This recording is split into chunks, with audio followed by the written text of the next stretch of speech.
Hello, ladies and gentlemen. What's cracking? What's going on? How's it going, everybody? How's the evening? What's life like right now? You know what's going on right now. You know what it is. It's time for some Dota 2, as we're going to be getting in more into some Dota right now. European action will continue here. Tundra Esports taking on the side of Russian Drill. It is going to be a cracker here. Okay, we're going to need to also update the stream information.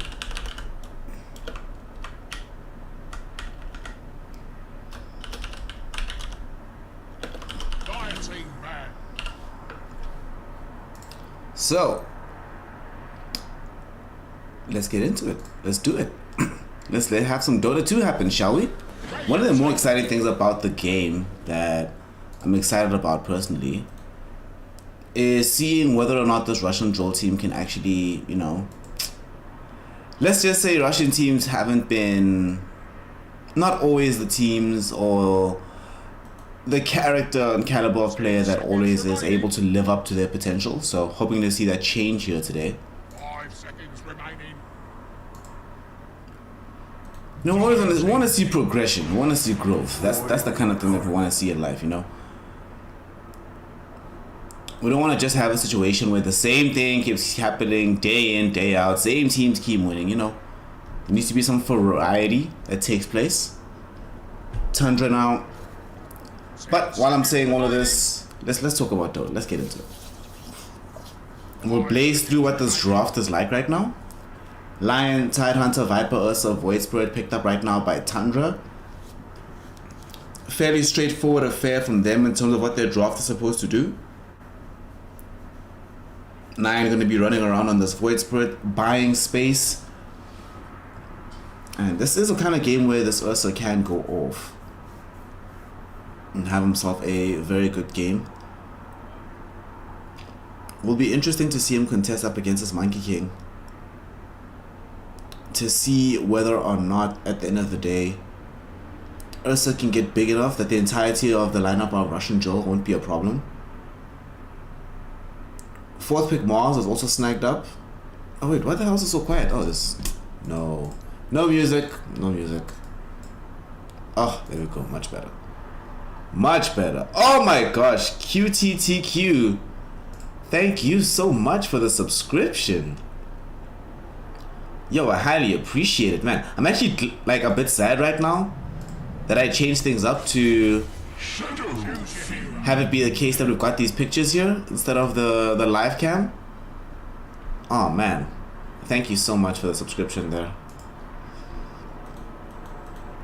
Last pick Shadow Fiend here to connect with this Zeus, this Mars that got picked up a little bit earlier.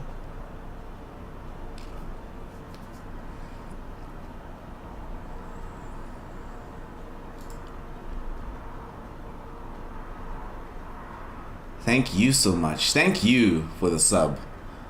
Much appreciated, much appreciated. It is, you're being the best right now. You're being awesome. Russian Joe with this last pick, Shadow Fiend. One of the things I kind of feel about this hero right now in particular is that in the right game, when you're able to connect with this hero to further team fight,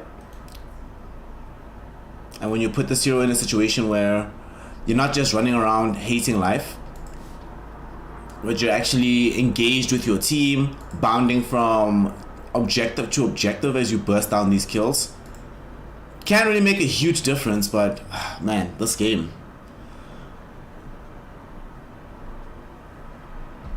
just feel like there's so many ways for the Shadow Fiend to get reached.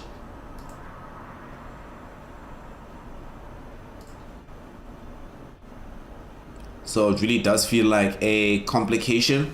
Tundra at the same time, I don't know. This Lion has a lot of potential in this game. And I imagine that they can make quite a bit happen with this hero. Just purely given, not just the burst damage nature, but the fact that they can create so much space for the Ursa and Void Spirit. I don't know who I prefer here, honestly. I do like Tundra's draft a bit more, personally. I just feel like it's a little bit easier for them to play. Simultaneously, you know, you do have yourself access to this SF. It can be a game winner at the end of the day. Let's see. Let's see how the Russians are doing today. Let's talk to them. Well, ladies and gentlemen, here we go. Dota 2 underway. We're going to be having ourselves getting into the game, getting into the gas.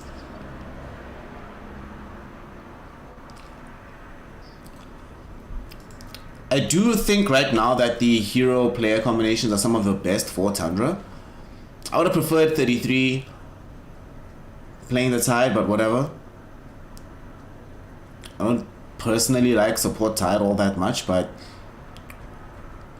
if it does come at the cost of having the Viper be played by 33, it's all good, because he's quite good at this hero. And I think this is the kind of game where Viper can excel. We do see that Biver and 9 do end up ensuring the escape of the Void Spirit there.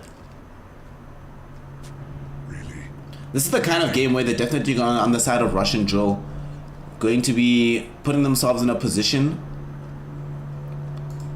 where the most important thing for them overall is almost necessarily going to be about ensuring that this Shadow Fiend just accelerates as fast as possible in this game. You can end up taking over, but the core concern about it is that if you don't really accelerate fast enough between the Ursa and the Void Spirit, then you do end up in this pretty lousy situation where between the two heroes you can't really apply much pressure on the map, even though you have potential to be explosive. So we'll see what Tundra end up doing, but here we go. Game's underway. Make your predictions, ladies and gentlemen, about who is going to come away with the victory here. Predictions coming up in a second in chat. Give me one moment. There we go. There we go. So make a call. Where is this particular game going? Tundra, end up actually giving up the first blood, losing Biver on the other side of the map. We were busy too focused on this mid lane matchup here between the Shadow Fiend and the Void Spirit that we did not manage to catch it.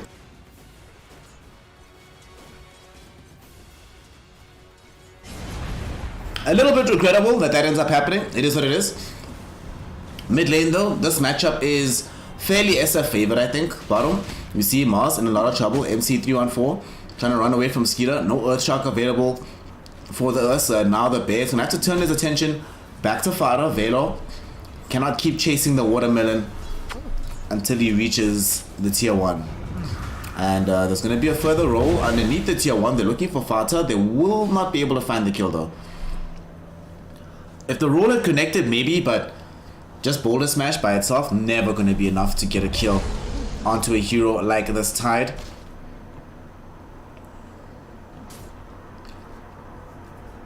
So Tide is going to end up backing away. We do see now 33 here. Gonna have the best early time in this particular game because his lane counterpart can't really play into him. So a lot's going to be dependent on whether or not this Oracle can buy enough space to ensure that Lightless can farm freely. That's how though he's doing a decent job. But you never want to have this lane be in a position where Biver and 33 are nearby the Monkey King. It will just create so many problems for the hero. Bottom, Skeeter in a little bit of trouble here. Spear of Mars will connect him to a tree, but doesn't push him back, so he's not going to be in danger of dying. And now instead, maybe they're looking towards Velo. But this Earth Spirit will eventually be able to survive here.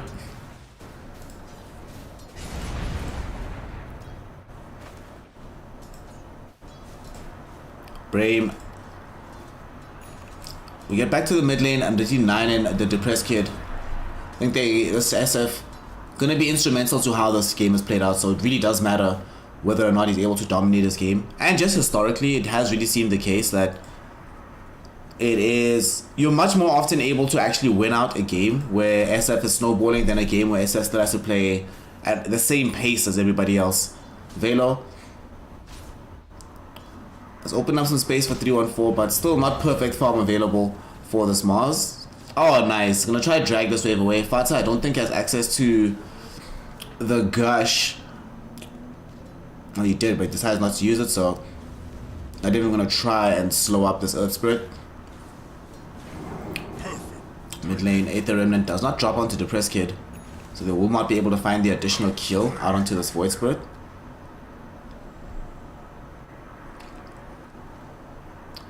Fata gets the gush out onto Velo. We're all gonna chase down this Earth Spirit. They don't manage to get the grab onto him. They do secure this bounty rune in the mid lane. 9 will be able to find the Aether Remnant, keeping the Shadow Fiend from being able to find the kill. They do manage to get the grab onto Velo, and with this haste rune, maybe they look for Depressed Kid. They do lose 33 at the same time on the other side of the map. Finally, some success coming in for the side of Russian Drill.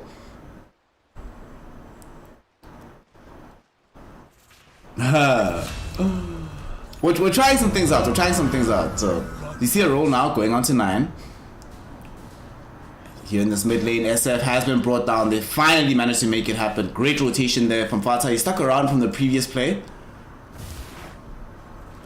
This is gonna get a Void Spirit close to level 6. This is the type of game that's gonna be instrumental for him to rotate top in particular. I don't think it's as important this game to shut down this Mars.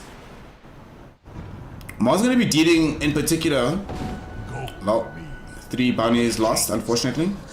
In particular, he's going to be dealing with a situation where there's 2 heroes on the Tundra side that he absolutely needs to catch inside the arena that can both get themselves out of the arena, hilariously, so it's all good.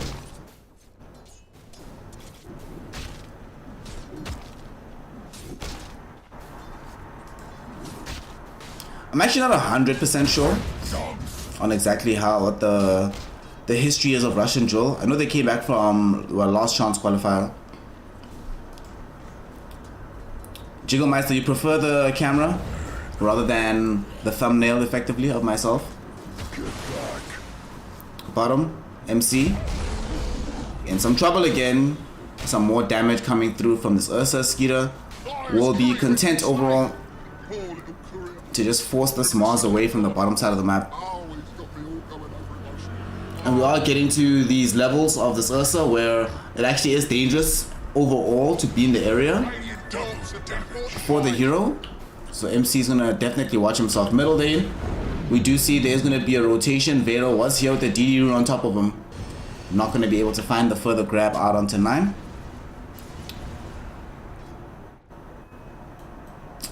Alright. The people have spoken. Okay, so before game 2, I'll make sure to put the camera back on. Don't worry. I shall abide the will of the people. I'll do the right thing. Hey! Greenhoff, what's good? What's happening?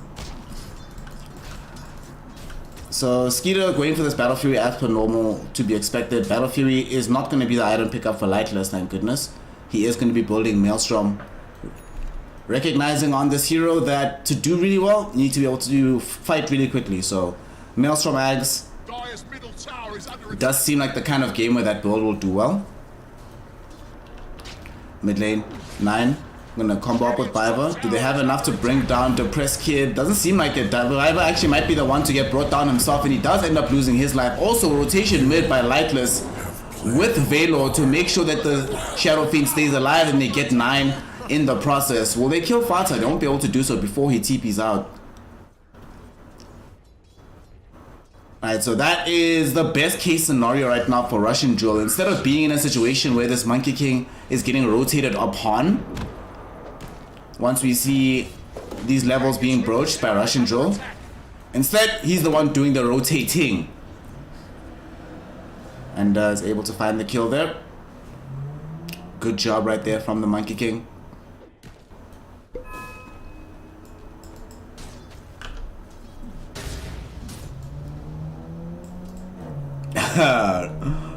Rolling the bad boy, lol. I completely understand. Top in the river, 9 trying to prevent this SF from getting away, and he will be able to do so. Velo also cannot retreat because Fata's on the high ground, blocking off the parts getting back. Double kill picked up by 9. Oh, that was so sick. That was amazing. The great part about picking up a kill like that is that this is the crucial levels around the time that SF wants to start applying pressure towards the mid lane. Like on the tower itself, and 9 was starting to fall behind in the overall CS. So this is going to give a fantastic opportunity to be able to just continue in a positive position in this game. This is quite nice. Alright, let's trust the Russian Ops again. Let's trust them again. Let's just give him another shot. Let's give him another shot. We're not going to miss any kills this time around.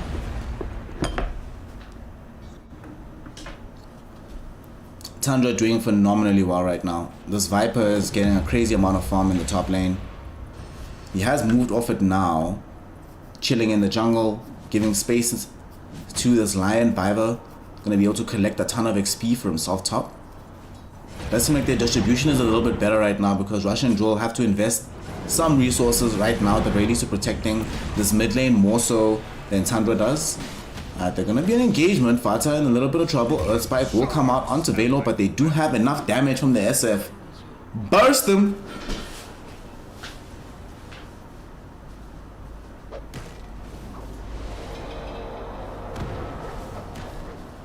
Unfortunate there to die in that kind of situation. But it has to happen. So we do have 9 finally back online.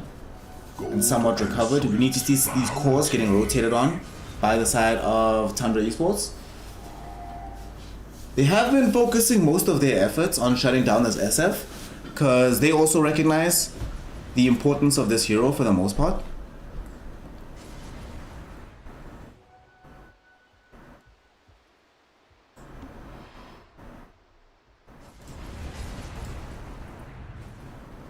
But we shall see whether or not it continues to just live up to this. You see rotation now, Lightless. Finally, this is exactly what I wanted. 9 is finally doing the thing. Jeez, that took long. I have no idea what took them so long.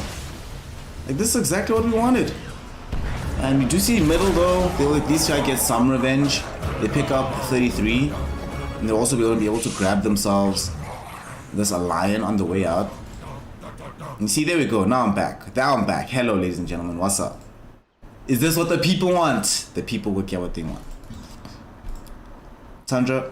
Although I didn't have time to... I didn't check the full lighting on this one, but I'll fix it between games.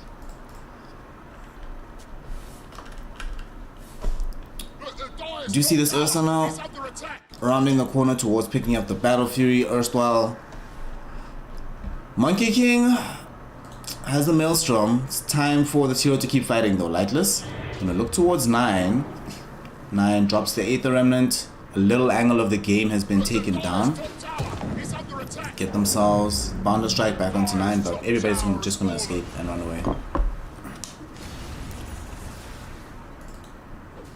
I'm kind of surprised actually that Russian Joel did decide to make this move down bottom with all the heroes, because they obviously want to be able to take the tower, but I don't know if right now you're really in a position where you actually feel you can fight if they know you're coming.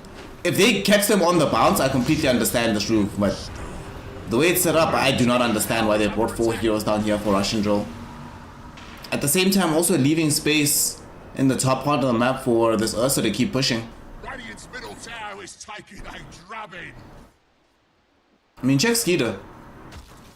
Just been having a grand old time. Battle Fury is on the way right now. And this is not just like naked Battle Fury. This is Battle Fury with power treads. At 13 minutes is going to get to him. So very, very farm right here on this Ursa. And make no mistake, Ursa that's ahead this game cannot really be stopped. And every fight's going to involve running away from him. Especially once we get some magic immunity going. So I'm particularly worried about how they're going to handle that portion of the game. The Dire's top tower is under attack.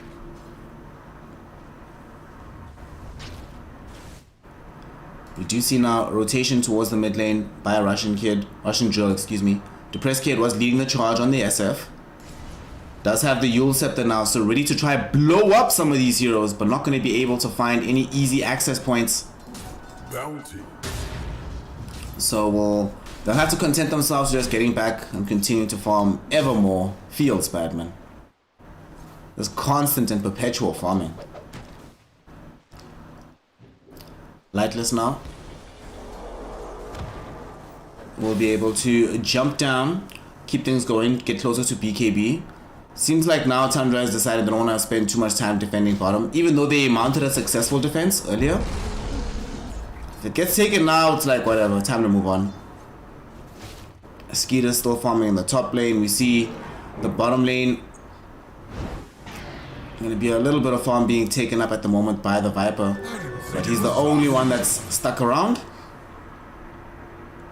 Either way, Rush and Drill are being prevented from building any momentum. Just look how stuck they feel. They feel like they're just responding to everything that Tundra's doing. And Tundra will be happy to exploit this. Let their gold lead just continue to climb up. Ursa's going to keep farming. Now that they see some of these heroes, because they have this observer ward that's here chilling, monitoring the entrance into the jungle, they know where so many of these heroes are that Tundra feel very free with 33 to let him chill bottom and secure CS for himself, get even bigger. What I didn't actually finish building now is going for the drums early on. So from this, even if he dies now, which seems likely, or actually not even, they don't have blink daggers. This Viper hero is very difficult to kill, even at this stage of the game, without any effective way to initiate onto him. And that's the one huge problem with the drought from Russian Drill. Before the blink dagger for Mars, the only initiation they have really is Velo. So if he's not in the vicinity, you're pretty much not having a fight. And right now, Tundra happy to exploit this particular fact. They're gonna try and find maybe a roll onto this Ursa top, but already gone. Back into the mid lane is Skeeter.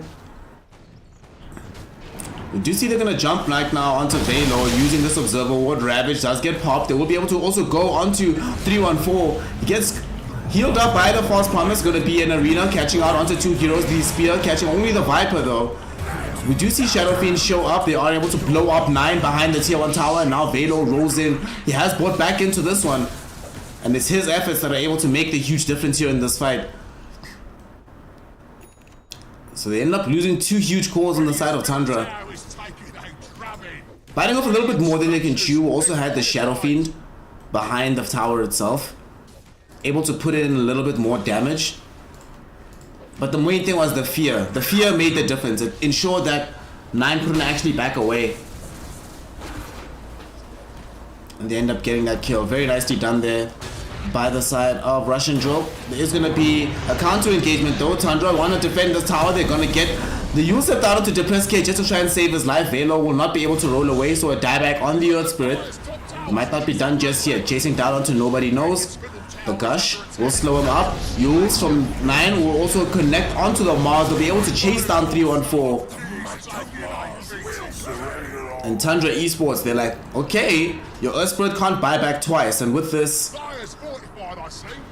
they managed to bag 3, but also open up the path to the Roshan. You are playing with Ursa after all, so now is the time to bring down the bad boy.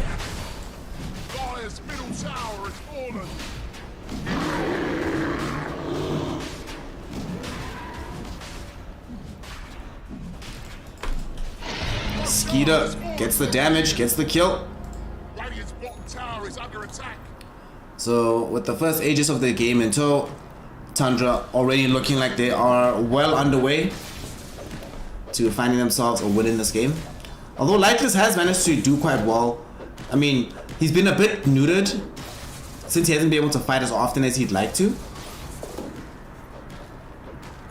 Nonetheless though, this BKB pickup is going to be quite instrumental for Russian Drill because it's coming before the BKB of this Ursa. To be fair, Ursa did stop over for a young second to be able to pick up this Blink Dagger, so this does mean that Tundra can get on top of these heroes and kill them quickly. But still, before the Basher, and the BKB from Skeeter, it is still possible for Monkey King to be a presence in this fight by dropping down the Wukongs. After that, it starts to become a bit iffier. But before that, it's good times. It's all good. Tundra want their utmost, more than anything, to just progress a little bit deeper in this game without having to sacrifice any of their heroes anymore. But they recognize that the fight is going to be coming in from Russian Joe. BKB finished for the Shadow Fiend, for the Monkey King. Mars has Blink Dagger. It's go time. Russian Drill aren't playing anymore. This is where the lineup like this is gonna go. Snap off on the map and just move everywhere.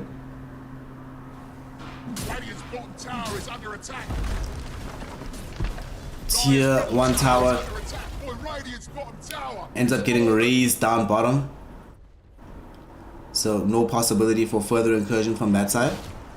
Tier 2 tower in the top lane, also suffering quite a bit of damage. Tundra working hard to try and take that out, but now they're trying to get this around to force the fight. 3-1-4 gets off the arena onto 33. Skeeter jumping in deeper into the middle of mid, so it's 9, and there's gonna be a ravage from Fata, literally catching all 5 heroes. Fata's gonna die for this, but doesn't care. He's created the setup, but at the same time, Lightless with the BKB Wukongs has been just seeming way too strong inside of the Skeeter. Was not able to sit on top of the Monkey King, dishing out damage.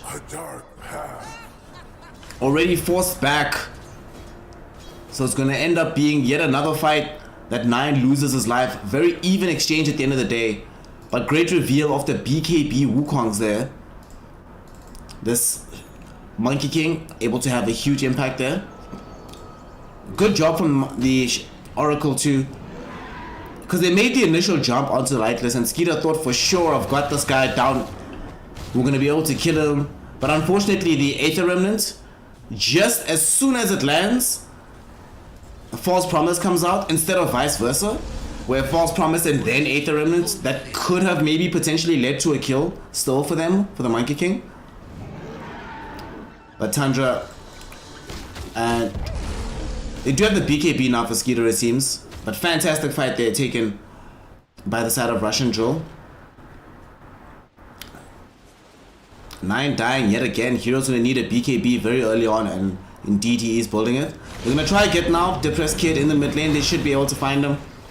This initiation is gonna be good for the money, and they're not done just yet, as nobody knows right in front of the SF. So we'll be able to share his fate. At the same time, Fata's also looking towards 3-1-4. So potentially they want both, but they are rather just going to focus on the guaranteed kill. Chasing Mars at this point. You might get the kill, but you might not. Whereas you just focus your efforts on bringing down that young Oracle, and you will be able to pick up additional gold, and they do so.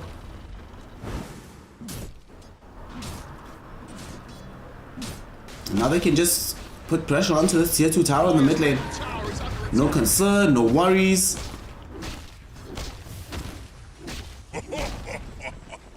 Able to bring that down with a relative ease. And off the back of this, we should see that Skeeter, him and the boys, should be able to keep control around the Roshan pit, which is going to be the most important thing for them going forward, given that you are playing with Ursa. Still as the previous Aegis. They did try use it top, I imagine, for that big fight, but things didn't end up going well, so they transitioned it into a farming Aegis.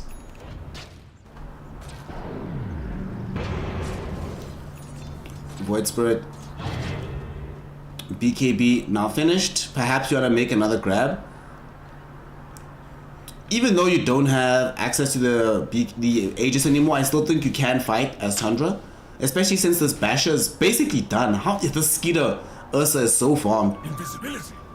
Basher, BKB, Blink, Battle Fury, all at 22.5 minutes. Are you kidding me? Sadly, it doesn't seem like the smoke from Russian Drill is going to accomplish that much. They did make this wraparound on top. Okay, they find Biver. Whatever.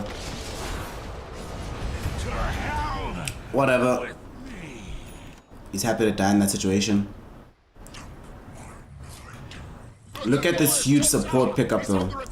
Tidehunter now has access to the Blink Dagger, so Blink Ravage is now finally online for the team. 3-1-4.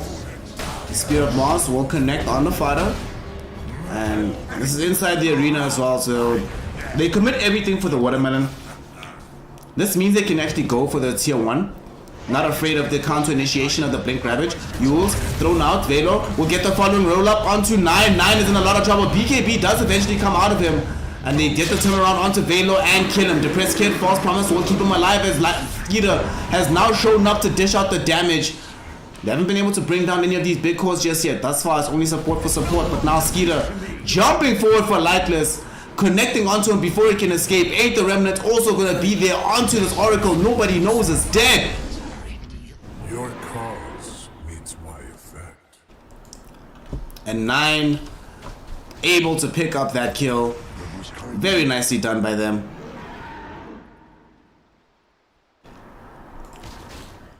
Tundra Esports will be very happy with their time.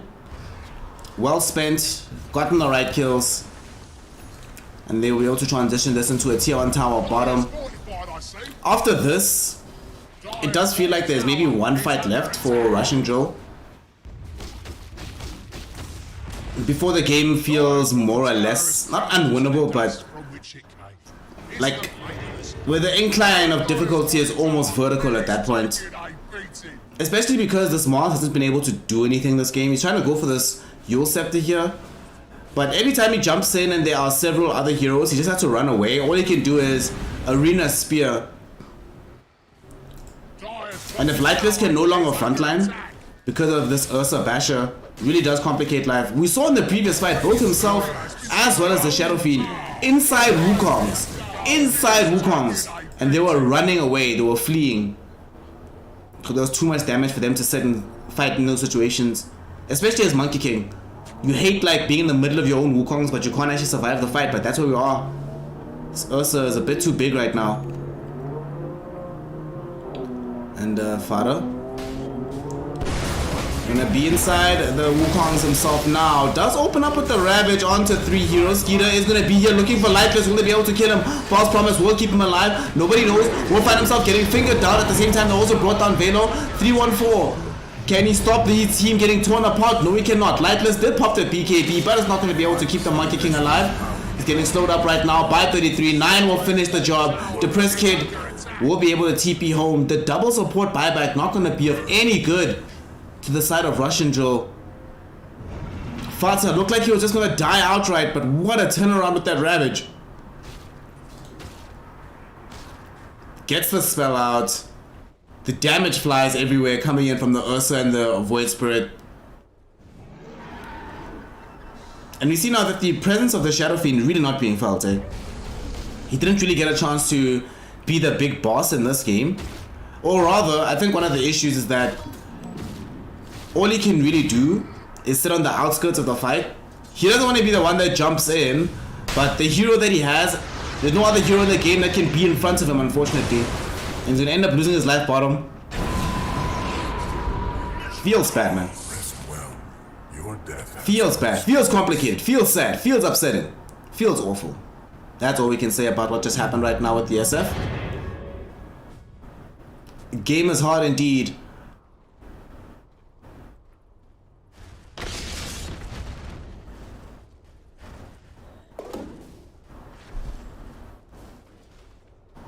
We see now Tundra. The one thing that I do think they'll be able to do off the back of this entire thing, you know, getting Roche, they have the Aegis Cheese on Skeeter. All you do now, honestly, as Tundra, is you wait until you finish the Abyssal Blade. Never mind, you have the Abyssal Blade now. Honestly, I don't think that they have anything they need to wait for. They just picked up the Orchid on Viper now, as well as having... Okay, they want the Ags on the Void Spirit. So that's going to be the key here. I think 314 is dead. Yeah. This Mars is gone. No way he survives this. But they're going to let him go. 9 doesn't want to TP down. 9? Okay, 9 doesn't have TP scroll. Okay. We'll allow it. We'll allow it. But what about Skeeter? Skeeter doesn't have either. Alright. Still though, looks like the rotation is going to come to them. They're going to jump out onto Lightless, looking for damage onto the Monkey King. False Promise already expended. He will be able to jump away to safety. 33. Just gonna hunt down this Oracle. Burn him down with the Orchid.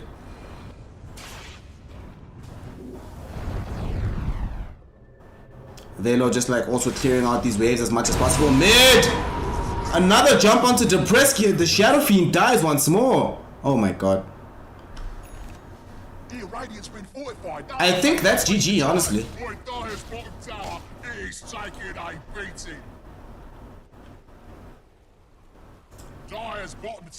I'm not sure he got off his BKB there. It doesn't look like he did.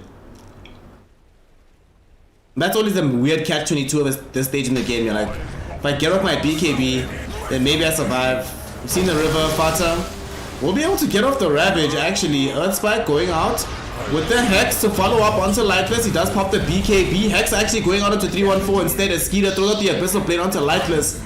Every time they think that this Fata's an easy kill, he just turns and ravages on him. And yeah, they know. They know. Honestly, this game's over. This is such GG that it's ridiculous.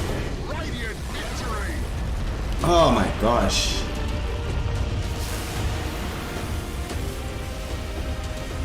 This felt like...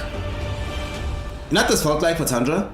This felt like the perfect game for them. In the sense that sometimes you play a Dota 2 game and you recognize that the game that you play is exactly the game you had in your head when you pick the heroes you do.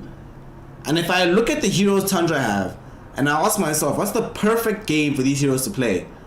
It's this kind of game where you dominate the lanes, come out of the lanes with some very quick, snappy kills that matter, prevent SF from being able to get ahead middle, enable 9 to go all across the map, do what he wants, buy space for this Ursa to just become a god. That's exactly what they ended up doing in this game. Really like Clockwork. Really like Clockwork. That, yo, reminds me of one of my favorite albums. You guys should cop that album. Like Clockwork by Queens of the Stone Age. Greetings from Germany. Hey! Greetings from South Africa. I'm glad you're having a good time. Glad you're having fun. You know who wasn't having fun this game? Our poor Mars. Mars did not have a good time this game. This was one of these games that makes you question why Mars is picked as often as he is. And ironically enough, it's games like this that have continually made me question why Mars is picked as often as he is. This was true and sheer domination coming in from Tundra. I kind of feel like the only way this game could have been better for them, there was one rotation middle that Velo made, which was really, really nice on the Earth Spirit. So they would have liked at that point if maybe Baiva had rotated in to help them stay alive a bit sooner, but very shallow critique here for a near flawless execution from the side of Tundra Esports. Erstwhile Russian Drill will have to consider what went wrong for them. Right, let's actually think about what went wrong. Right, I think the thing that went wrong, this Ursa pick really ruined them, but also the transition of putting this Viper into the off lane and then having Tidehunter in front of him made things so difficult for both this Monkey King and this Shadow Fiend, because at any given time they can just get hyper-kited despite being in a decent position. And I think they just didn't have any easy ways to start fights. I mean, look at Tundra. They have so many ways to just have engagements going for free. But Russian Drill, let's see what they're going to bring to us in game number 2 and whether or not they'll be able to bring it back into a nice stable position. So right now, Tundra Esports have the first game. Game 2 will be coming very soon, so don't go anywhere, ladies and gentlemen. And make sure, for those of you who haven't already, we see y'all. Shout out to y'all with the new follows. Thank you very much. I much appreciate it. And shout out to QTTQ for the subscription. That is the game changer. I'm sure y'all have seen outside, there's that young bar to help break rent. We're gonna make it happen. We're gonna make it happen. So with your help, with your support, I'm pretty confident we'll be able to fill up that bar and fill up the subscription tally that we're reaching out for. So thank you very much in advance for your help in making that happen, so we can keep the lights on and keep Dota 2 flowing. So see you very soon, ladies and gentlemen. Game 2, don't go anywhere. We'll be right back.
allow me to demonstrate the skill of Shaolin, the special technique of shadow boxing.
10 seconds remaining.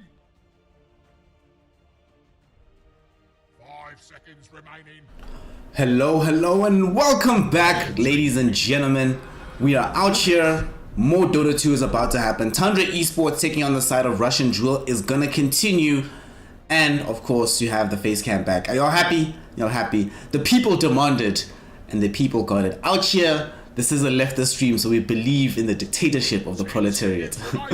Thanks for inviting me, for joining me back, boys. Ladies and gentlemen, everybody that's out here, all my NB comrades, everybody, hello, what's up?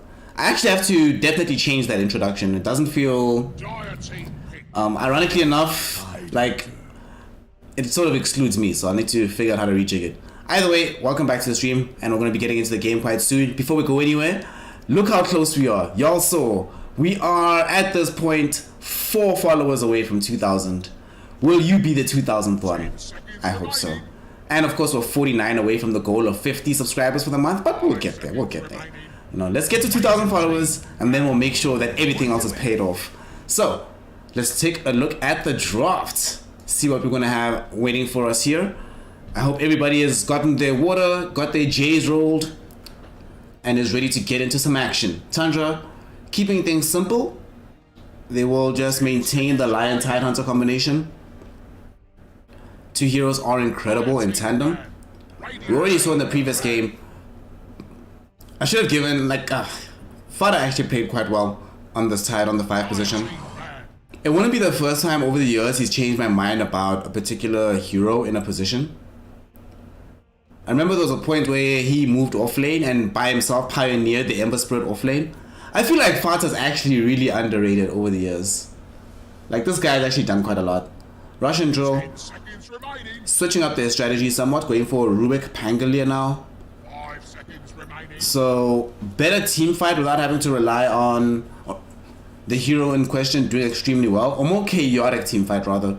But generally, once Pangolier gets level 6, you have to back. It's not in the same way as around the Mars where they could still fight. I think that's what they're trying to avoid. They want to have it that when the offlaner does a spell, something special actually happens on the map.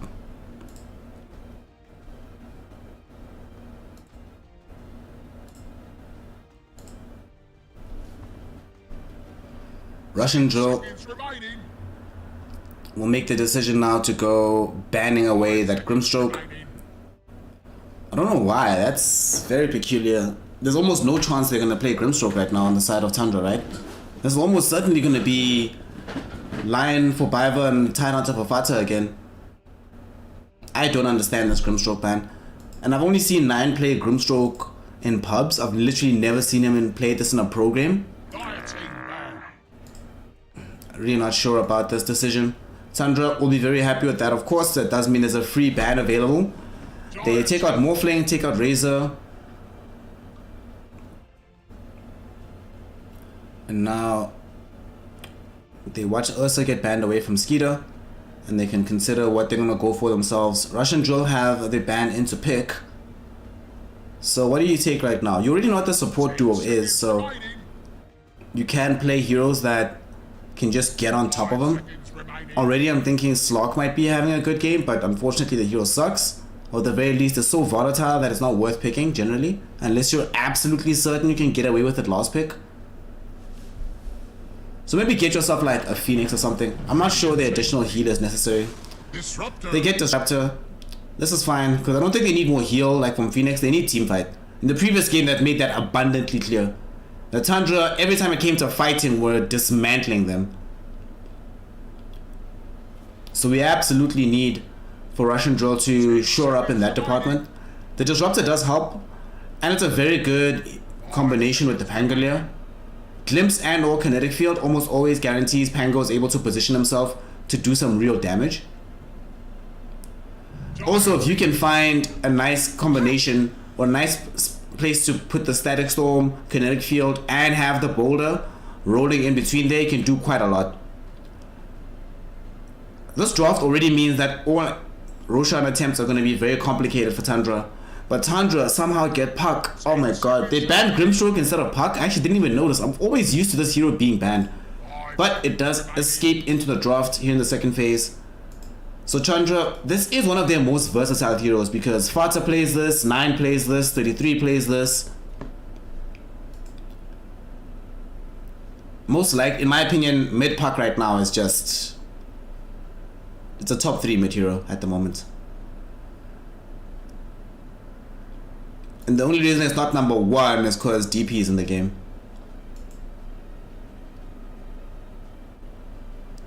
And then we always leave number 2 flexible, you know. Off the back of this, Tandra's gonna have even more team fight for themselves. Russian drill.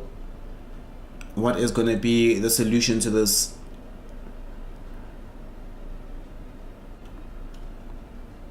You have to reveal some kind of core hero now. So I think you maybe show us the lightless hero.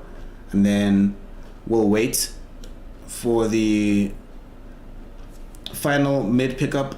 Just to make sure that it can be the best possible matchup. Maybe you pick like Jug here as Russian drill. Or we go Wraith King. Yeah, that's fine. Wraith King is very, very good. You can see that Tundra wants to jump in, make a massive splash, then get out.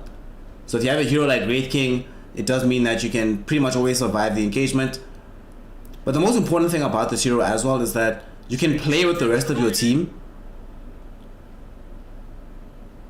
Across both games, it does seem to be very important for Russian drill to be able to connect lightless with the rest of the squad.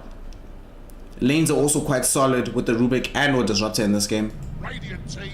Depending on who they're going to play for. They're probably going to put the Rubik for and have him lane with the Pango. PA now picked for Tundra. Very good PA game. We're not going to be seeing any purchases of MKBs for quite some time. 10 seconds remaining. Pangolier is unlikely to buy Halberd. 5 seconds remaining. And these supports can just get eaten alive by this PA in this game. Also, this most likely is going to be a Battle Fury PA game, I'm just thinking. Just given because whenever you have so many heroes that can create setup for you, you'd love to be able to just jump in, cleave through a lot of them at once. And you want to just get some hyper farm so that when you show up to the fights and take advantage of all this CC, that you can actually blow up and one-shot heroes. Yesterday there was a very unfortunate match where, for the side of Hellbase Smashes, Ace was playing this PA, but for some reason was just not getting any crits whatsoever. It was hilarious. I felt bad, but it was funny as hell regardless. Nineveh 3D D3R? Nineveh D3R, I think, yeah. No worries.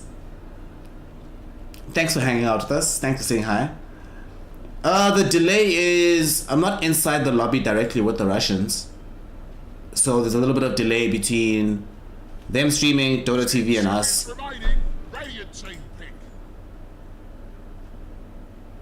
And you can show your thanks by following the channel. You'll be one person closer to 2,000. Almost there. Right around the corner. Right around the corner. 3 more follows. Tundra, ban out this DK Doom for the mid lane. Understanding that that's the last thing that Russian drill needs at this point in time is heroes to be able to anchor and control the game. Man, these last 3 bans are actually excellent from Fata. This Razor would have been a really good pick this game. These Russian drill, I do not understand their bans, if I'm honest. I think it's obvious for me that they still need a hero for 33. They can easily just play this Tidehunter as 5 again. 4 Lion, 2 Puck, 1 PA. And then just decide what hero they think will do best against Wraith King.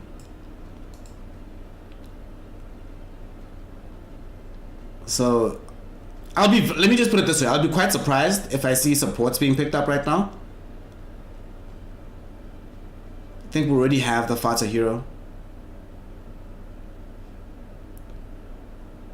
Liz QQ. So I've been on some high emphasis on the semi part of the semi-pro, but the primary place my Dota knowledge comes from is watching a lot of games, talking to Dota players, getting their insights onto what happens, talking to coaches, talking to some managers. Like I know quite a few people behind the scenes that like keep me humble.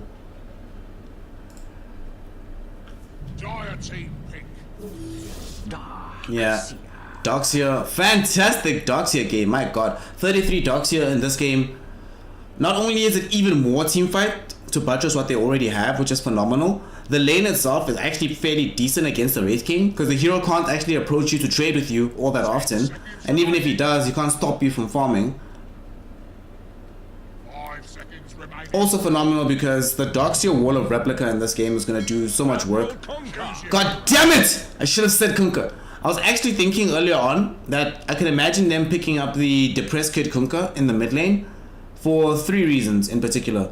One, you needed a hero that can contest against this puck. It's very important that that be able to happen in the mid lane, and not just contest but be able to win. 2, it is very important that they had a hero that contributed to team fight positively. You want to be able to have, clearly they have some wombo combo going, you want to be able to buttress that, but more importantly, whilst you have that team fight, it needs to be able to work around the Wraith King. So whenever Wraith King dies or is fighting, you want a hero that can fight easily in that area without having to compromise their own natural playstyle. Kunkka does that for you in spades. And 3, most importantly, they need an anchor, as we were talking about earlier.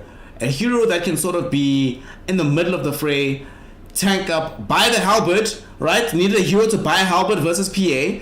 Needed a hero to get into the forefront of the fight. Needed some additional sustain. This gives you all of that, and it gives you a way to scale into the late game. So this is a perfect Kunkka game. Perfect.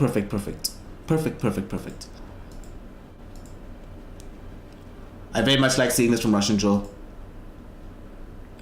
Whether or not it'll be enough is, you know, a separate question. Nonetheless, the potential is there from this team. So, ladies and gentlemen, having seen the drafts, make your predictions. What do y'all think? Thunder Esports or Russian Joel? I do think this is the best possible last pick for Russian Joel in the entire game of Dota 2. Simultaneously, I am still fairly convinced Tandra's gonna win. Oh my god.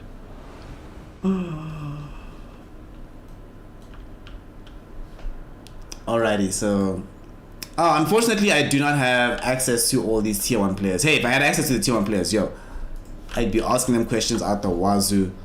I mean, still players, you know, that will generally never find, that I'll never come across in my pubs, let me put it that way. But I can't be out here snitching on stream, being like, hey man, listen, just so you consider me more legit, I'm talking to this person and this person and this person. Nah, man, can't be that person. I prefer to just allow the stream to speak for itself so you can judge if the Dota quality and the Dota knowledge is adequate. I think the thing that they're gonna really have to be, this is somewhat similar to the previous game, right, where the Depressed Kid last hero, the last pick hero, is actually the hero that's gonna sort of be the hinge on which the entire strategy of Russian Joel turns. They're not going to be able to consistently involve Heartless in too many of these engagements, so they are going to require this Kunkka. It's sort of similar to somewhat the inverse of what we'll often see with DK. So with DK, you play this hero, and then when your spells are ready, the team joins you and you make things happen as a unit. It's going to be somewhat inverse, where as soon as he's ready, What a surprise. all they'll be doing is moving Wraith King to one corner of the map. Everybody sort of orients around Kunkka, then Kunkka dictates movement across the map. It's not going to be like with Puck, where Puck is happy for the rest of the team to stay static and he'll join you. Kunkka drags the team with, like, let's go, gang, let's make things happen. And in this game, there is a lot of kill potential with all those heroes moving around the map. But Russian Joel are going to have to play at their best in order to be able to find themselves in a 1-1 position here. Feel a creep in my joint? You see Sandra rolling as squad, just trying to secure the positioning around Peasant. these eastern bounty runes. Oh, are you? Oh my gosh, are you the coach? Let's QQ. Oh my, I'm sorry. 30 seconds to battle. I thought you. I was just like, oh, let's QQ, whatever. Just a random Twitch name, you know? Oh snap, lol. All right, teach me. Let me know, right? So I kind of think that one of the things. Oh, nice first play. Your name. All right. offends. So I'll add you as friend, and then you'll tell me how often I'm wrong. Peasant. Which team do you coach for? That's the issue, right? I'm also looking at this draft from Russian Joel. I feel the same way, that if I look at the draft and I just ignore who's playing, if I put my thumbs over the team icons and I just looked at their team, I really like their team. But I'm not confident they'll be able to execute consistently. I mean, if they played at a high enough level, for example, this Puck would not have a game. This would be a sucky game for 9 to find himself in. Having to deal with this Kunkka mid as the game goes on, having to constantly deal with either insta lift, he's going to eventually steal Hex or Earth Spike, Static Storm, spells of these nature, so much tankability around Lightless. The potential is there for Russian Joel. Whether or not they can actually come through with this, yeah, that's going to be a different thing. That's going to be a different thing. MC314 down bottom, getting forced back. The lane is okay, I suppose. It's not fun. You don't enjoy yourself in this position as the Pango, but you still are able to find CS with the swashbuckle, and they can't really go on you. But if Skeeter plays his cards right, you can just constantly throw out the dagger. Use the dagger as a harass tool, and then with Fata in front of you, you can just farm normally without having to worry too much about counter harass. You see between Biver and Nobody Knows. Nice challenge there from Nobody Knows to prevent that pull. Beautifully done.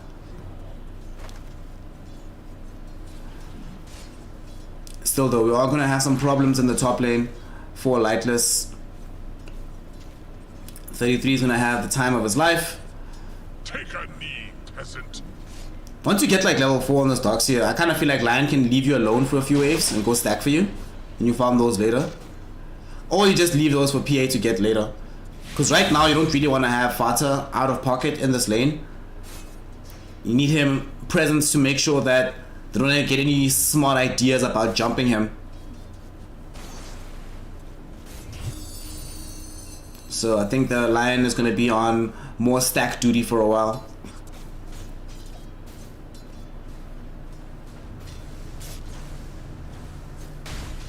And they're playing this, you know, exactly like we were talking about in the previous game. I imagine they want to lane this is how it's going for them. Dagger for harass. Fata shows up once in a while to throw in the anchor smash, force them back, have them pop some regen. Best case scenario is that they get MC314 to use a salve in like the next wave. But I think they're not going to be able to do so. Still though, Skeeter I don't think cares that much. Still getting the perfect free farm here in top. They managed to find a kill onto 33. Very important. Did they commit the glimpse? They don't even have glimpse. Just kinetic field with the Thunderstrike.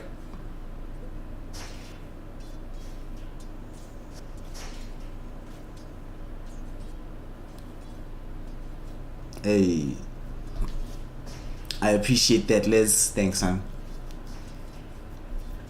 9 mid lane. He is doing. Puck is not supposed to do this well against Kunkka, dude. This is pretty bad. 9 is dumpstering this lane. Yo, it's 18 and 7. Jeez. Marks the spot.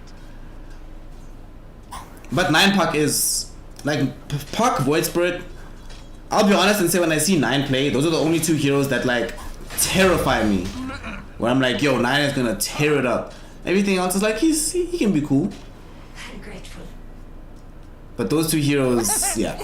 So I'm not too surprised that this is happening, but still, I mean it's only a slight gap, but I don't know. Whenever you get a slight gap, even a slight gap in a disadvantageous matchup, I think you're doing very well. And we see there's also a very big experience difference because of all these denies. In the top lane, Lightless getting gone on right now, but they're gonna actually turn their attention back onto 33 perhaps. 33, will he die? Both of the cores in this matchup suck in a position where one right click from a support would have killed them. Biver doesn't find Lightless. The salves will be popped by both. And we will continue to have survival.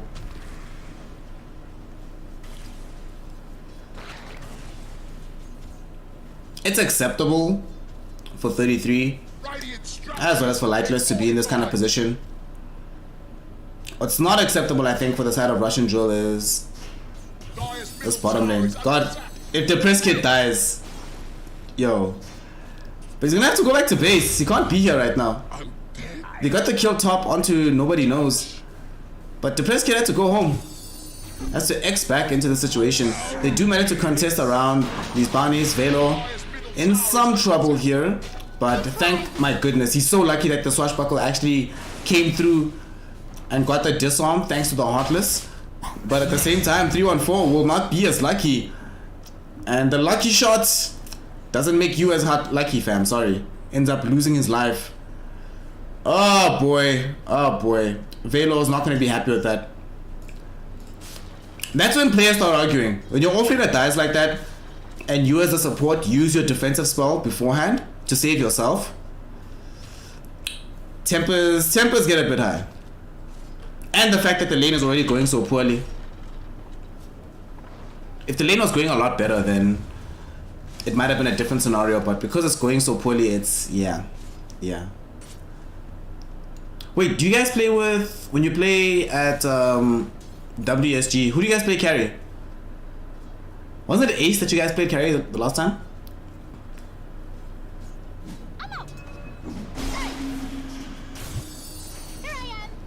Depressed Kid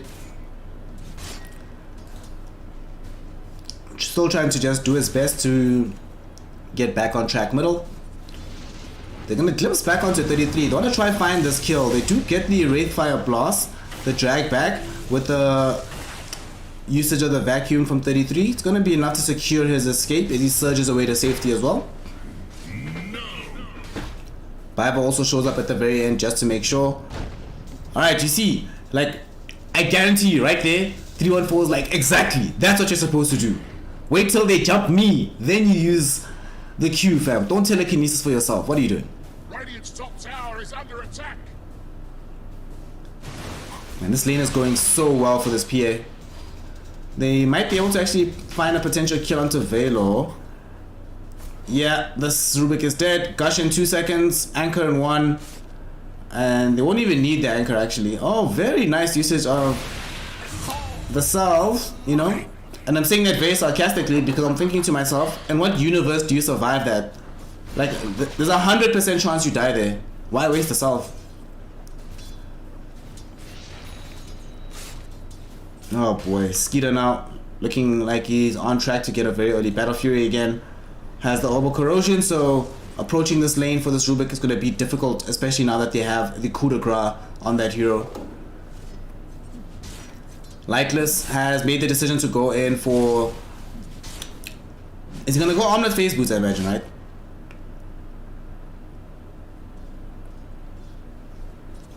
I hope he goes Omelette Phase Boots. I do not want to see a Rad's rush in this game. Although Rads will be quite useful. 9 gets his rune secured. Double damage will now be picked up by this puck. We do see that Depressed Kid has now, with the advent of picking up the 4th level into Tidebringer, much easier to dip into the side of the jungle there, get farm from there. So he's caught up on the CS department, but man, Kunkka not necessarily going to be happy about the fact that at this point in time he's not #1 on net worth. Bottom 314. Is he dead again? Do they have Gush? No, they don't. Not for a couple of more seconds. They also rotated down though this Disruptor to try to prevent this kill from happening. Oh no, it's come from it. They brought the Kunkka. I thought they brought the Disruptor, but it's Kunkka. Double harm shall I deal. Depressed Kid has shown up. He has been scouted, however, so they do know that he's here. In the meantime, mid lane, they do have the ultimate from the puck going out onto the Raid King, and they know he's not going to have leveled up the ultimate. Biver shows up to add in the Earth Spike. Oh boy. 9 did the bulk of the work with the DD rune there. Bottom, they don't manage to find the counter kill with the Kunkka. So it really is just all Tundra. That is so unfortunate, man. How unlucky can you get as Kunkka? You rotate off mid, right? As you make a move, you're like, Lightless, listen, I know you want to leave top soon. Come get some experience here. I'll go bottom. We'll get these kills. And instead, the opposing mid laner, without having to leave his lane, kills your core hero because your core came to him. Oh boy.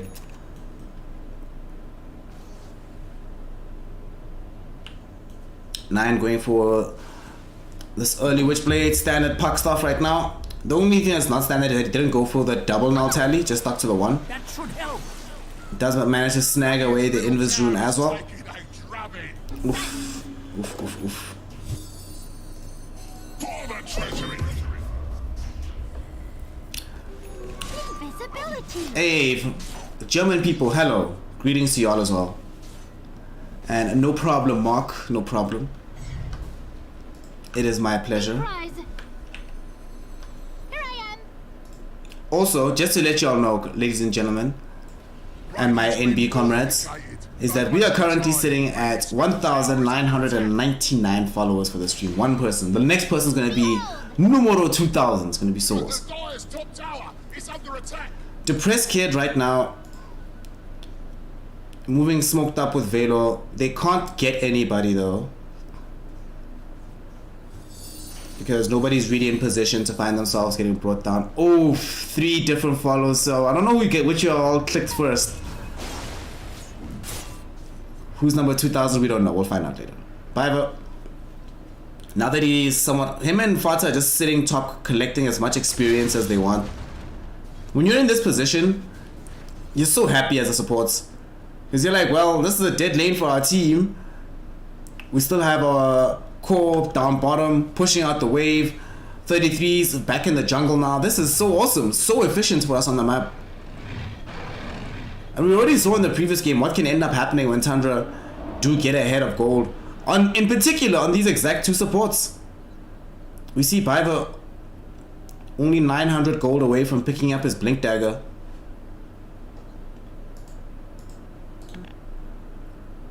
Massive difference maker in a game like this. Hey, I appreciate that. Hey, we are now over the 2,000 mark. We did it. We did it. That is, thank you so much, ladies and gentlemen. That is so awesome. I appreciate it. Velo will die. They're not gonna commit. Alright, they actually are. I was like, they're dead to committing Ravage for this, aren't they? And the reason why is because they just rotated up this PA here. So whenever PA comes up and on the whatever core comes up here, they wanted to make sure they get this kill so they can get the tower. Lightless. Just gonna harass 9 with the Wraith Fire Blast. Radiant's bottom tower is under attack. The Dyer's top tower is under attack. Oh boy, Tundra. Structures are fortified. Really good start to the game. And yeah, sure, they pop some skellies down bottom for some of this push. But they're gonna have to actually commit an additional hero if they wanna bring down this tower. The trouble with that is, all the core heroes aren't really nearby right now, and this rotation will come from this Raid King, but he is scouted by this Observer Ward. So it gives him even more space in the top lane. And it's gonna tell 9, yeah fam, you better get the hell out of here. Telegraph that he needs to escape, which is unfortunate because I'm not sure if he's seen, nobody knows. Battle resumed. So the trap could have been sprung with this Disruptor. They're gonna try now, however. They know that 9 is here. Tower is under attack. Can they take advantage of this? 9, just jump forward. This is the trap. You got him. You got him. No! No! You got him! There we go. Static Storm. Directly on top of the puck's head. They finally have an opportunity to kill him. And they know that Ravage is down. So Fata rotating in. Does to actually do anything. He might actually end up losing his own life here. And indeed he will. Tower is under attack. Great play there from Russian Drill. Why did 9 stick around? Because Tower. I'm actually being serious. They had this Observer Ward right here. It just expired now. They had this ward. They saw this Wraith King coming bottom. So 9 should have known that they were going to try jumping behind the tower. And that there's no way the Wraith King comes down without the Disruptor at this stage of the game. A little bit bizarre there on the play from 9. I think the aggression could have been tempered somewhat. Does end up falling, and that is going to be a huge grab for the side of Russian Drill as they also pick up the tier 1 tower. I was just talking about the fact that the way things have been panning out, it wasn't looking like the best overall situation for Russian Drill. But with that, great recovery. The mid game is saved now. And Kunkka, they're looking for Biver, and they should be able to find the kill onto this Lion.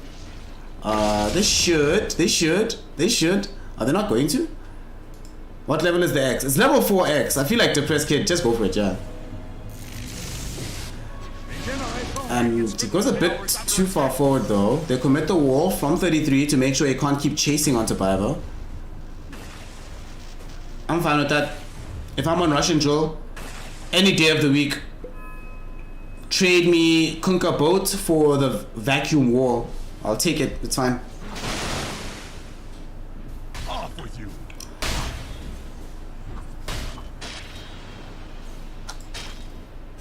Fata middle. Just wants to build towards arcane boots. How far is the Biber Blink Dagger? Alright, Fata's gonna die, but Static Storm was dropped for this. I don't like this kill. I don't really like kills at this stage of the game that don't do anything for your team, especially if it's just on a 5 position. Like, this kill literally accomplishes nothing except wasting Static Storm. Now that they don't have it, 9 a lot more confident in his movement on the map. Bounty. Ooh, bounty. Behold! On the bright side though, they are getting themselves quite a bit of farm. He went for Midas on Lightless. Yeah, okay. I said I was hoping... I just saw the... Okay, I went for the armlet eventually. Midas into armlets. This does mean he can't really buy rads in my opinion. Full combo of spells out onto nobody knows. They lose a disruptor. As I said, they now know that Static Storm is down, so that hero is food. I don't think Lightless should be here right now. They might jump onto Depressed Kid as well. They have Dream Coil up from 9 if they want to use it. They're going to go onto Lightless first.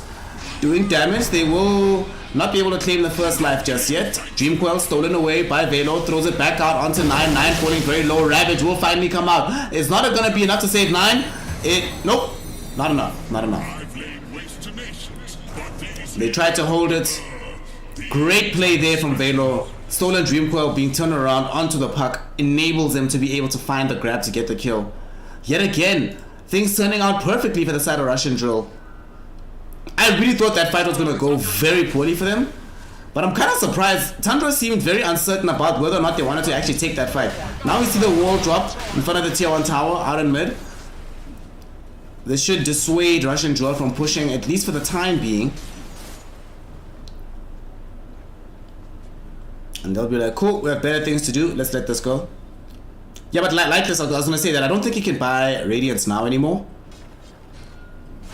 Yo, the ultra greed of going Phase Midas Omelets into Rads, my god. That'll be awesome. Professor Kitty Cat, I'm glad you're having a good time if you're saying this is awesome.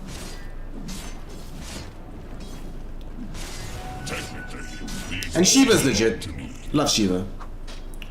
I was watching some of the stream earlier. The other day Shiva came through and hosted me. It was pretty nice though. Very nice of her.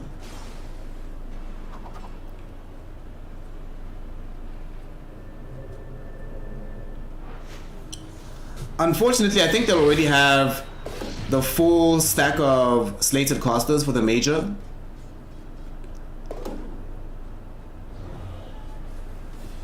I almost was able to get into casting for like lower division CE games for the season.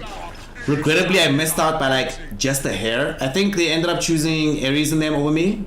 You know, I was pretty bummed. But next season, hopefully before then, somebody will have made a Reddit thread and my name will be up in lights slow. You see middle, several heroes from Tundra gathered here. However, with Depressed Kid at the forefront of this, I don't think we can actually make this push. They actually went double armlet on the side of Russian Joel. Wraith King and Kunkka both have these items. I don't mind that much actually. But I will mind very much if the Kunkka does not end up picking up this halberd. This game is screaming to me Heaven's Halberd. If they buy halberd, actually I would buy 2 halberds at least. At least on Kunkka and Pango. Because if I look at this draft from Tundra, let's assume Skeeter gets disarmed, right? And there's a team fight past 30 minutes. Where's the damage without this PA? Often Tundra will do this, or they'll play this sort of 4 protect, not 4 protect 1, where they lump all the damage onto their main carry. So if you just prevent it from dealing damage, you're in such a good position. 33, trying to surge away to safety. Nobody knows. Oh man, wrong glimpse. Wrong glimpse. Should have glimpsed 33. Glimpse Fata. As a result, the smoke will fail. And they'll have to come back and fight around this tier 1 tower in the mid lane.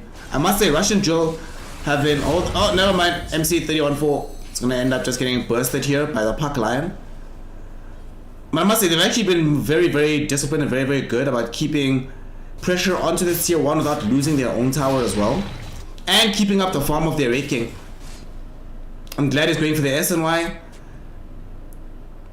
Just keep fighting, fam. You could actually get away with buying the MKB. Or better yet, what you can end up doing when you're in positions like this. If you play the game in such a way that it stays relatively stable for a long, long time, you can get beefy enough to get an early rapier even. It's very risky, but I have seen games where Raid Kings do that against PA. You just sort of like hyper farm past her. So by the time you get the rapier, every time you jump her, she dies like instantly.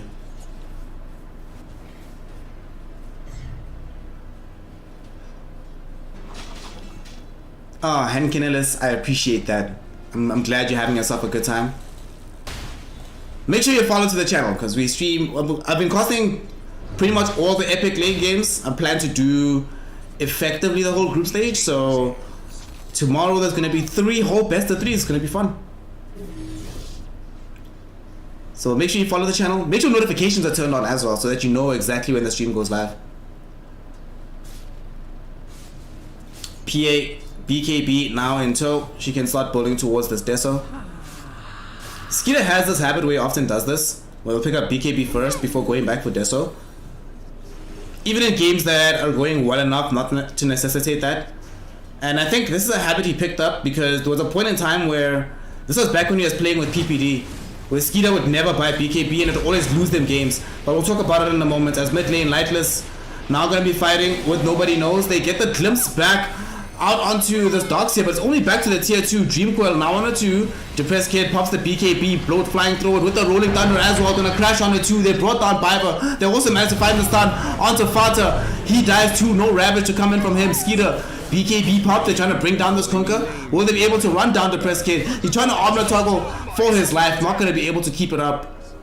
And as the rest of the team retreats away from the buybacks, they pick up 2 on the way out. And Tundra get a big one in the Kunkka. Very odd direction to choose for the retreat there from Depressed Kid. Instead of heading directly back with the rest of his team, I think he felt he was too far committed and there was no easy way for him out.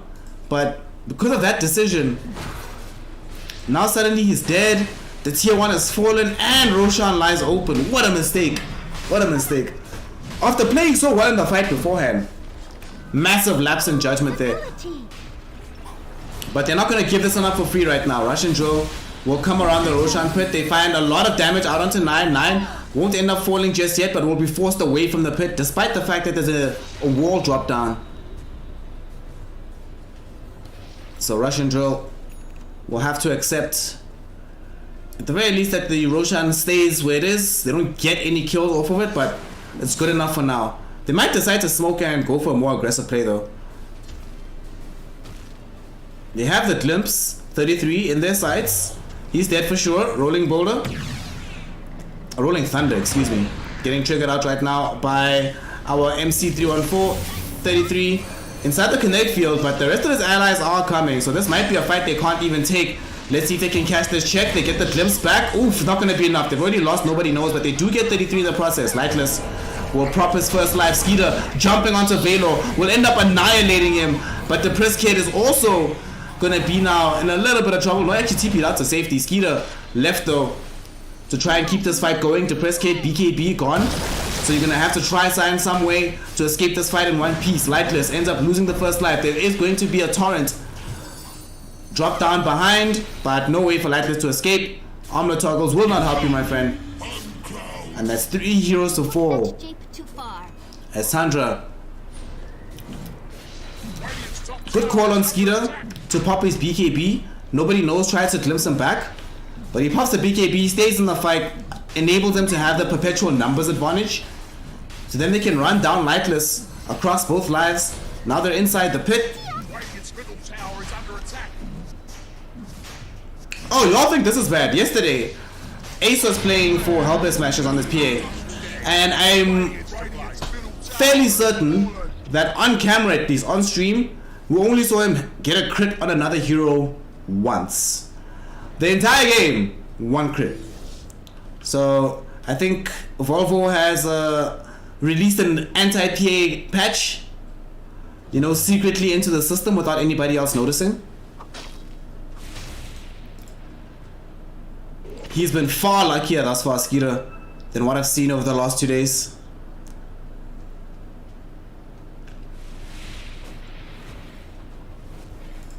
How far? GG.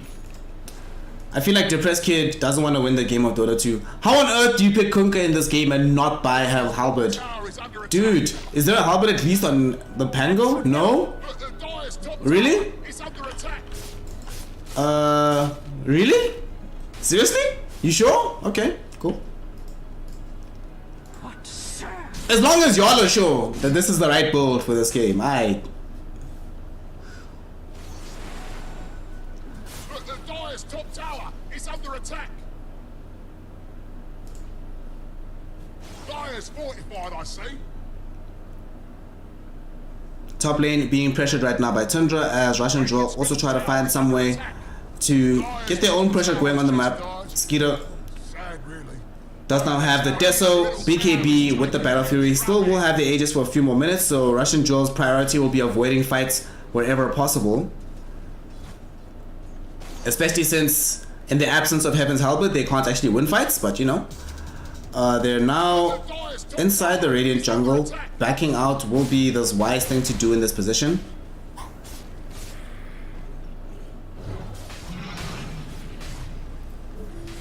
Alright, so let's actually count up all this minus armor. So we have the -3 from the Orbital Corrosion, -3 from the Talent, and then -6 coming in from the Deso. Is there anybody who has more than 12 armor? So Red King now has 6 armor, Pango has 2, Kunkka has 2, and so does a Puck, or the Rubik as well.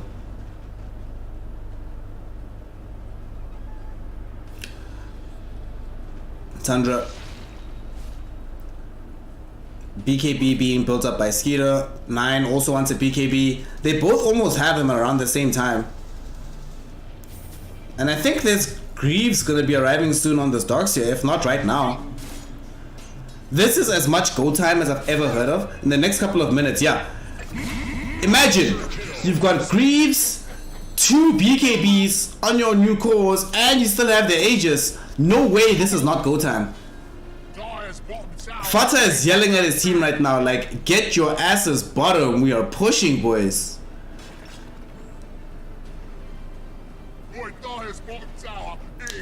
Lightless, just chilling in the trees right now, hanging out. Russian Ops, bottom, maybe, thank you. Tower getting taken out right now by the side of Tundra. And with Skeeter at the forefront of this push. Man, I for once in my life disagree with an item build from 33. He is at the moment trying to build up the Shiva's God. I think he should buy Ags. In this game, if they put Ags on PA, every fight is GG. Ags Iron Shell would just be ridiculous. Top lane, both supports might get caught out. 9 might decide he wants to use the Dream Coil. Velo will go step the TP out. Nobody knows, might not be so lucky, but it is nighttime, so they don't actually have enough vision to catch up onto him. She might feel a bit bad for Velo. I feel like this Rubik, despite having a very rough game to play in, truly has done everything he could. Everything he could possibly do to make this game workable for his team. Unfortunately, his Kunkka refuses to play ball because... Okay, maybe somebody who understands Dota better than me, tell me why Shiva's is better than Halberd in this game at this moment. Like, he'll get this bonus armor, right? And sure, it's going to be useful. He's not going to get as quickly crit down by Skeeter. But not as quickly doesn't mean it's not going to happen. It's not like the fights are necessarily going to become easier for them to fight just because he has the Shivas. He's still going to have to contend with all this magical burst from the rest of the cast around Skeeter. So it's going to be one of these things where it's like, to survive against PA, you have the Shivas, but unless you pop BKB, you can't survive against her anyway because the rest of the team just nukes you down. And they saw the smoke being popped in the high ground thanks to this Observer Ward. And Fata will just go forth and break it. He pops the Essence Ring. It's going to end up dying right now to Lightless. And they were looking for 9, but 9 blinks away from the phase shift. So they've broken the smoke, leaving Biver to his own device's bottom. Can pick up the Aether Lens now. Are they gonna go for a counterplay even in the absence of having this Tidehunter? Indeed they do, because they have the PA machine with double damage, baby. They're gonna throw in more damage onto Lightless. Both will connect onto Skeeter. BKB does get popped by the Raid King, but mate, are you trying to man up versus PA? The hell are you doing? We get a jump onto Depressed Kid by Skeeter. Depressed Kid will now pop the BKB, Earth Spike thrown out onto the Lightless Raid King, and this is going to be the first life taken away. Ravage connects onto both him and the Kunkka as the Kunkka's BKB expires. And the side of Russian Drill end up losing that engagement.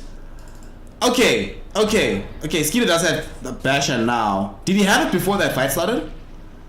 Because I can't for the life of me understand why they decided to try and stick around and box instead of maybe attempting BKB TPs out, especially when you're seeing your Pangolier literally dying in 2 shots. Yeah, okay. And I think that's the ball game. I can't really foresee Russian Drill being able to come back from that. This is a Fata team, so they're not going to go for the tier 4s. They're going to go for 2 lanes of racks. Fata's been tutelaged under way too many captains for him to take any non-safe decisions. And not only do they get the racks, they get out of dodge just before the Raid King and the Kunkka can respawn. Greater perfection you could not ask for on the side of Tundra.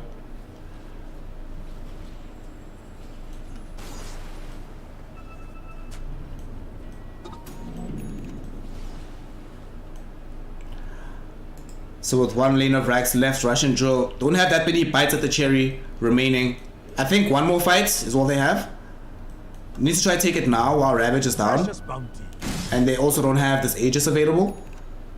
Like, if they get Aegis, Tundra, the game's unwinnable. Oh my god, another DD? Are you kidding me? And Tundra recognizes this. They know how strong they are. They know that if they win 1 more fight, this game's over. And they're gonna go looking for that fight. That despite not having access to Ravage, you do have the DD.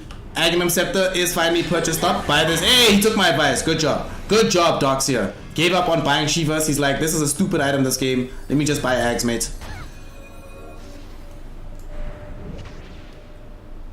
Yo, maybe tell Kunkka that Shivas is a stupid item this game. Didn't get the memo. Mid lane, Lightless. I don't know what he's doing where he is, but he's going to pop his first life as Skeeter jumps on him. Double damage is active. They're going to get up the Dream Coil onto Skeeter. BKB will be popped right now. They're going to get the jump with the Ravage. BKB does get popped by Depressed Kid to avoid it. There's going to be the Static Storm to try and protect Lightless right now. He's still falling so low, taking damage from the Iron Shell. He's eventually going to lose his life to the Earth Splitter, or the Earth Spike, excuse me, with 33 right behind him. And they've gotten 1. They're looking for Velo to get the 3rd. And with MC dying on the background of the fight as well, Depressed Kid doing literally nothing in this engagement.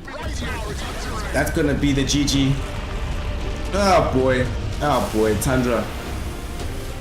They get the 2-0 there, but man, what a game from Russian Drill. We were speaking in the previous game about how everything went perfectly. If you're like the coach of Tundra and you're telling them how to play this game, that was the game you wanted. If you're the coach at Russian Drill, you go to them and say, do literally everything else differently. Literally all of it. Don't do anything you did in that game again. God, that was terrible. But GG is called, ladies and gentlemen. Tundra do manage to come away with the 2-0 there. playing very secure. 9 dominates the mid lane as Puck. I don't know how. They get an incredible start to the early game for 33, even though he dies at some points. And Skeeter just has absolute freeform. 669 GPM, 734 XP. How much damage was dealt right now by the PA in this game? 25k, just nice, chilled. Chandra. Pretty much just had themselves the easiest go of all the things. Very unfortunate end there for the side of Russian Drill. I personally still think their draft had the potential for this to actually work out, but it ends up not being a thing. So, ladies and gentlemen, that's going to be that. Game number 2 in the books, and it's going to be Tundra walking away with the 2-0 sweep over the side of Russian Drill. And sadly, that is it for tonight. It's the last Epic League for the evening. Like I mentioned, there is more Dota tomorrow, right? There's 3 whole series. So we begin the day at, what time is the first game? Let me check. So High Coast Esports versus VP Prodigy at 3 my time. So literally 15 hours, 45 minutes, let's say 16 hours from now. So make sure you follow to the channel. Make sure that you have notifications bell hit so that you can know exactly when I go live. And for those of you who are awesome, in the same vein as our comrade QTTQ from earlier, pop through with the subscription. Make a difference. If you don't want to subscribe, I understand, you know, Twitch does charge your arm and a leg sometimes, but you'll see a bar in the break screen, right? We're trying to pay rent for the month. I'm trying to actually do this 100% completely full time with just doing esports things. So in order to make that happen, I will 100% legitimately need your help. Already went ahead and lost my job, you know, to make it a little bit easier for me to commit to esports. So your help will be greatly appreciated. So ladies and gentlemen, that is going to be that for today. More Dota coming at you tomorrow. So in the meantime, make sure you've followed, you've hit the notification bell, you've subscribed. Follow me on Twitter as well. You'll obviously see the things like everywhere, all around the homie. A shout out for you directly, QT. And listen, as well, I didn't tell you, but I think I'm going to be doing at the end of the month, for all the subscribers, you're all going to be invited to a special torture stream where I'm going to try my best to read out the names of every single individual that's followed over the last while. I'll see if I can make it, because it's like, it's a lot of people. It's a lot of people. But that's something you'll get as subscribers. And I'm still thinking through additional content. Because I kind of feel that just giving subscribers like a new emote. I mean, emotes are cool. But doesn't feel like it's enough, right? To say thank you for everything that's happening. So we'll look out for that additional content towards the end of the month. So make sure that if you want a piece of that, that you're also subscribed. Like the boss, the comrade, QTTQ. But that's it for today, ladies and gentlemen. I'll see y'all tomorrow in 16 hours for some more Dota 2 action. See y'all there. See y'all on the flip side. And thanks for being here with me today. Bye.